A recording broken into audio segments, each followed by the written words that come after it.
हर corporate job करने वाले रोज सुबह ऑफिस जाते हैं, बट एक दिन सडनली स्क्रीन पे आता है एक message, your role is no longer required. लेकिन इस बार तुम्हारी जॉब किसी इंसान ने नहीं ली है, बल्कि एक एआई ने ली है। अगर देखा जाए पिछले 100 सालों में मशीन वर्क ने मसल्स पावर को रिप्लेस किया था, लेकिन अब मशीन जो है दिमाग का भी काम कर रही है। एंड सबसे शॉकिंग की बात है कि ये कोई फ्यूचर नहीं बल्कि ऑलरेडी शुरू हो चुका है। एआई जो है कोड लिख रही है, इमेज क्रिएट कर रही है, वीडियो क्रिएट कर रही है एंड कस्टमर सपोर्ट का भी काम कर रही है।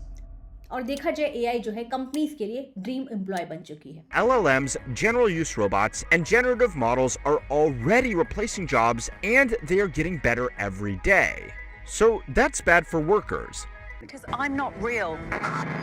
Last night, UK audiences watching a show about AI taking jobs, stunned to learn that was happening in front of their eyes. In a British TV first, I'm actually an AI presenter.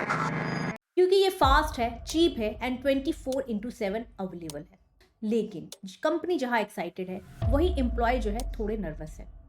और ये सुन के आपको uncomfortable जरूर लगेगा कि AI जो है सारे जॉब को तो रिप्लेस नहीं करेगी, लेकिन कुछ रोल्स जो है डेफिनेटली प्रेशर में है, जैसे junior developer, content writer, customer support, data entry operator, basic design and QA tester. और एआई का ये मतलब नहीं इमीडिएट मास एम्प्लॉयमेंट। एआई का मतलब है हायरिंग स्लो हो जाना, role consolidation and pressure efficiency, जो ऑलरेडी आपको विजिबल होगा। जहां over 55% company already AI experiment कर रही है एंड जनरेटिव एआई यूजेस 2022 से 2024 में डबल हुआ है। और अगर ले ऑफ का डेटा देखें तो पिक्चर जो है और भी क्लियर हो जाती है। चलो देखते हैं। 2023 में 26 lakh plus tech layoff globally हुई है। 2024 में ले ऑफ जो है कंटिन्यू हुई है एंड हजारों कंपनीज में हायरिंग फ्रीज है। एंड हर ले ऑफ जो है एआई की वजह से नहीं है, बल्कि ऑटोमेशन पुश से जो हायरिंग प्रेशर है वो डेफिनेटली डबल हुआ है। एंड लोग सोचते हैं कि एआई जो है सिर्फ आईटी वालों की प्रॉब्लम है, लेकिन पिक्चर इससे बहुत बड़ा है। चलो देखते हैं। According to recent surveys, 72% of companies now use AI in recruitment. This is up from 58% last year. But despite all this technology, and sometimes maybe because of it, hiring is actually slowing down. In the US, the hiring rate has declined to its lowest point in years. In India, most sectors saw a fall of up to 20% in hiring last quarter. In fact, across Asia, employment growth is expected to be low this year. And what is happening? I think this year, probably in 2025, we at Meta, as well as the other companies that are basically working on this, an AI that can effectively be a sort of mid-level engineer that you have at your company that can write code. And once you have that, then in the beginning it'll be really expensive to run, and then you can get it to be more efficient, and then over time we'll get to the point where a lot of the code in our apps and including the AI that we generate is actually going to be built by AI engineers instead of people engineers. अगर देखा जाए 83 million jobs automate हो सकती है by 2027 and 69 million new jobs create भी हो सकती है।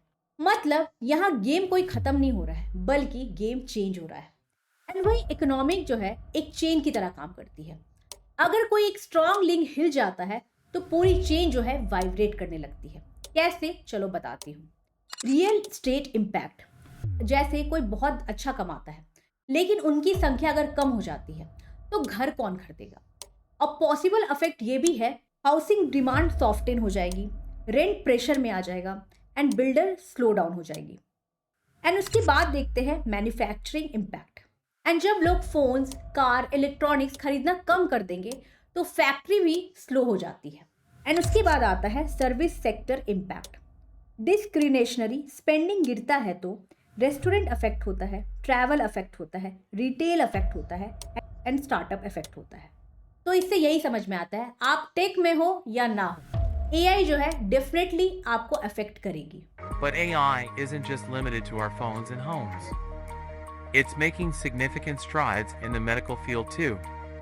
Doctors and scientists are using AI to develop better diagnostic tools, identify patterns in patient data, and even assist in surgeries. AI is also revolutionizing education. Students like you can now access personalized learning platforms that adapt to your individual needs.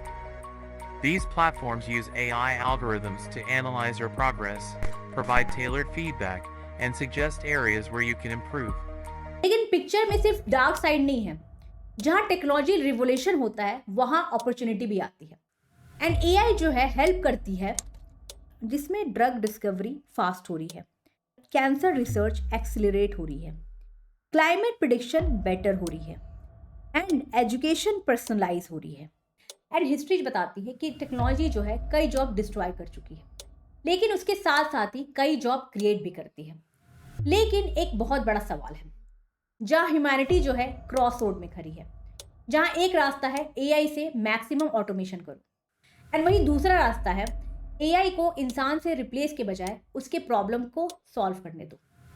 और एक और सवाल है, सिर्फ इसलिए हम कुछ कर सकते हैं, क्या हमें वो करना चाहिए या नहीं?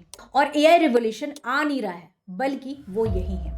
और सवाल ये नहीं है कि एआई बदलेगा या नहीं, सवाल ये है क्या हम रेडी हैं एआई के लिए? और ये मैं आपसे पूछती हूँ, आप कहाँ तक सहमत हैं? और आपके ओपिनियन में एआई कितने हद तक जॉब खा जाएगा, ये मेरे कमेंट बॉक्स में बताना।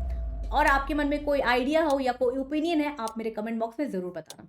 और कुछ शिकायत है वो भी बताना। तो चलो मिलती हूँ नेक्स्ट वीडियो में, अभी के लिए जय हिंद।